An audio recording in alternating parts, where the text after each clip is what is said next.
नमस्कार दोस्तों, स्वागत है आपका हिल स्टडी कॉर्नर पर।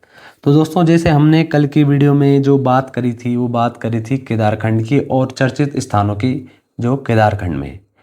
आज जो हम बात करेंगे वो बात करेंगे मानसखंड की। मानसखंड और केदारखंड के बारे में ऋग्वेद में बताया गया है कि केदारखंड और मानसखंड में उत्तराखंड की जानकारी मिलती है। तो उसी आधार पर आज हम दूसरा खंड यानी कि मानसखंड की जानकारी लेंगे। मानसखंड में मानसरोवर जो नैनीताल का उपनाम है, जो यहाँ के जन यानी कि निवासी थे, किरात, खस, यक्ष, गंधर्व, विद्याधर, नाग और शक। तो इनके बारे में पढ़ेंगे। सबसे पहले हम जो मानसखंड है, मानसखंड की जो सीमा है, पूर्व में कागगिरी जो कहाँ है, नेपाल में है आज, और बोधांचल नंदा पर्वत जो ये इनके चमोली से सटा हुआ स्थान है। उत्तर में मानसरोवर यानी कि नैनीताल वाला जो इलाका है, और कमादेश दक्षिण में कमादेश यानी कि चंपावत तक इसकी सीमा थी। उत्तराखंड में प्राचीन जनजातियाँ, जो जनजाति के बारे में भी हम आपको ऊपर बताया है कि मानसखंड में इन जनजातियों की जानकारी मिलती है। वो है सबसे पहले कौल। इतिहास में कोई वर्णन नहीं है कौल का। कौलों में कुमारी गृह प्रथा प्रचलन थी। शिव प्रसाद डबराल ने वर्णन किया है किस जाति का? कौल जाति का। वैसे तो इतिहास में कोई वर्णन नहीं मिलता है, लेकिन शिव प्रसाद डबराल ने अपनी किताब में कौल जनजाति का वर्णन किया है। दूसरी जनजाति है किरात। ऋग्वेद, अथर्ववेद, वायुपुराण, स्कंद पुराण, वृहद संहिता में वर्णन मिलता है किसका? किरातों का। ऋग्वेद में किम तथा स्कंद पुराण में भिल कहा गया है। ये इम्पोर्टेंट है कि किरात को ऋग्वेद और स्कंद पुराण में क्या कहा गया है, तो किम और भिल कहा गया है। ऐतिहासिक वर्णन जो है, काव्य मीमांसा, मेघदूत, इंडिका और 12 संहिता में वर्णन मिलता है किसका? किरातों का। ये जो किताबें हैं, काव्य मीमांसा, मेघदूत, इंडिका और 12 संहिता में। राहुल सांकृत्यायन ने किरात मंडलम शब्द का प्रयोग किया था किसके लिए? किरातों के लिए। राजी जनजाति है। उत्तराखंड में 5 जनजातियां हैं, उनमें से जो सबसे छोटी जनजाति है वो है राजी जनजाति। तो राजी जनजाति आज भी किरातों को अपना क्या मानती है? पूर्वज मानती है कि हमारी उत्पत्ति किरातों से हुई है। तीसरी जो जनजाति है वो है खस। वायुपुराण, स्कंद पुराण, विष्णु पुराण में क्या है? वर्णन मिलता है। डबराल यानी कि शिव प्रसाद डबराल कहते हैं कि इस जाति का उद्गम नेपाल पिथौरागढ़ की घाटी से हुआ है।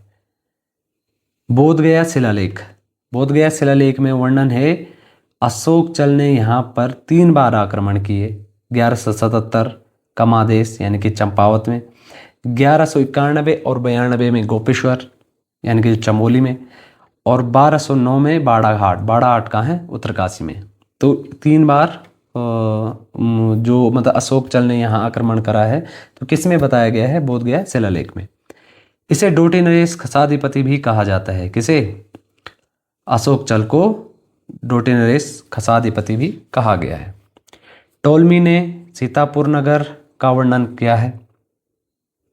प्लिनी अल्बरूनी ने यहाँ के निषेध देश का वर्णन किया है। कहाँ के? मानसखंड के निषेध देश का वर्णन किया है। निषेध देश के राजा रानी कौन थे? नल दमयंती थे। गगन सिंह रजवार राज्यों का पहला विधायक था। तो दोस्तों, इस वीडियो को भी हम जल्दी से जल्दी कवर अप करेंगे, इसलिए मैं बहुत तेज़ी से चल रहा हूँ। और ये सिर्फ रिवीजन क्लास है, इसलिए इसमें समझाने का उतना समय नहीं है, क्योंकि पेपर जो है वो नज़दीक है। खसों की परंपराएं। खसों में 5 तरह की परंपराएं मुख्य थी। घर जमाई प्रथा की, जेठो, झटेल, टेकवा और देवदासी। तो जो झटेला सबसे बड़े बेटे को कहा जाता था झटेला। देवदासी यानी कि मंदिर में लड़की को दान देते थे, उसे देवदासी कहा जाता था। यक्ष सबसे सभ्य जनजाति थी। जो यक्ष थे वो सबसे सभ्य जनजाति थी। मूर्ति कला का जनक जो कहा जाता है वो यक्षों को कहा जाता है कि इन्होंने मूर्ति कला की शुरुआत करी। जाखन देवी मंदिर से प्रमाण मिलते हैं यक्षों के। जो जाखन देवी मंदिर है कुमाऊं में, उसमें जो प्रमाण मिलते हैं कि यक्षों के होने के प्रमाण मिलते हैं। यक्ष प्रकृति की पूजा का जनक यक्षों को प्रकृति की पूजा का जनक कहा जाता है कि प्रकृति की पूजा करते थे यक्ष। कुबेर पहला राजा था। क्या आपने सभी को सुना है कि धन का देवता कुबेर, और कुबेर किस जनजाति से थे? वो थे यक्ष से। उसके बाद मणिभद्र थे। जल क्रीड़ा इन जल क्रीड़ा भी जो यक्ष थे वो जल क्रीड़ा करते थे। अगली जनजाति है शक। उपनिषद, स्कंद पुराण, महाभारत में वर्णन मिलता है शकों का। काव्य मीमांसा देवी चंद्रगुप्तम जो किसने लिखे थे? राजशेखर ने। और हर्षचरित जो किसने लिखा था? बाणभट्ट ने।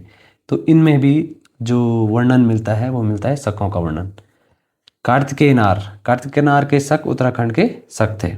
सूर्य प्रतिमा गढ़वाल में 18 और कुमाऊं में 68 जो सूर्य प्रतिमाएं मिली हैं, यानी कि जैसे कटारमल, अल्मोड़ा, पलेठ, टिहरी, गढ़वाल, खेतीकान, चंपावत, तो ये सारे जो मंदिर हैं ये सूर्य भगवान को समर्पित हैं।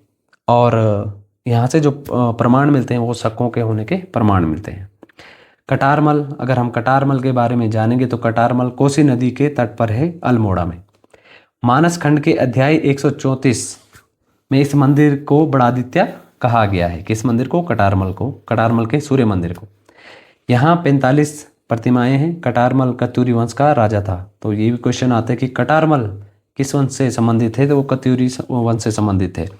कोणार्क सूर्य मंदिर के बाद दूसरा सबसे बड़ा जो मंदिर है, क्योंकि कोणार्क में एक सूर्य का जो मंदिर है वो सबसे बड़ा, देश का सबसे बड़ा मंदिर है। और उसके बाद दूसरे नंबर पे जो आता है वो आता है कटारमल का सूर्य मंदिर। अन्य नाम में मलदेव मंदिर और बूट चोगाधारी मंदिर कहा जाता है। शैली, इस मंदिर की जो शैली है पूर्वाभिमुखी शैली है और रथ शैली है। यहाँ का काष्ठ किवाड़ अभिलेख दिल्ली संग्रहालय में रखा गया है। तो ये भी अगर कभी क्वेश्चन आ जाता है कि कहाँ के मंदिर का जो काष्ठ किवाड़ है, काष्ठ किवाड़ का मतलब लकड़ी का दरवाजा, वो किस संग्रहालय में? तो दिल्ली संग्रहालय में है। किस मंदिर का? कटारमल के सूर्य मंदिर का। पलेटी का सूर्य मंदिर जो है, जो टिहरी में है, तो केदारखंड के 148 अध्याय में वर्णन मिलता है। भागीरथी के तट पर है। भास्कर क्षेत्र में लुलेरा गुलेरा घाटी में निर्माण आदिवर्मन ने करा था। कल्याणवर्मन ने 7वीं शताब्दी में करवाया। और ब्राह्मी लिपि के अभिलेख मिले हैं कहाँ से? पलेटी के सूर्य मंदिर से। खेतीकान का सूर्य मंदिर कहाँ है? चंपावत में है। और यहाँ ये 12वीं सदी का मंदिर है और यहाँ दीपोत्सव मेला लगता है। तो ये भी सवाल आता है कभी कि दीपोत्सव महोत्सव कहाँ लगता है? तो वो लगता है खेतीकान के सूर्य मंदिर में, जो कहाँ है? चंपावत में है। अगली जनजाति आती है वो आती है नाग स्थान नाकुरी। तिब्बती भाषा को स्थानीय भाषा में नागवाणी कहते हैं, जो तिब्बत की भाषा है। और सिंदूर लगाने का प्रमाण किस जनजाति से मिलता है? तो इसी जनजाति से मिलता है, जो है नाग। शिव के भक्त थे। राजा बिनाग, बेरीनाग, बासुकीनाग, पिंगला नाग और धोला नाग इस वंश से संबंधित हैं। इस जाति का वर्णन बाड़ाहाट त्रिशूल लेख और गोपेश्वर के त्रिशूल लेख से भी मिलता है। तो दोस्तों, आज की जो वीडियो है वो छोटी थी और यहीं पे इस वीडियो को समाप्त करें। और अगले स्टेप से हम सीधा परमार वंश पे जाएंगे, क्योंकि सबसे ज़्यादा क्वेश्चन जो हैं वो परमार वंश से आते हैं। तो परमार वंश के बाद चंदवंश, उसके बाद कत्यूरी भी समाप्त करेंगे। गोरखा और अंग्रेज़ों को सबसे पहले समाप्त करेंगे। उसके बाद मिलते हैं अगली वीडियो में।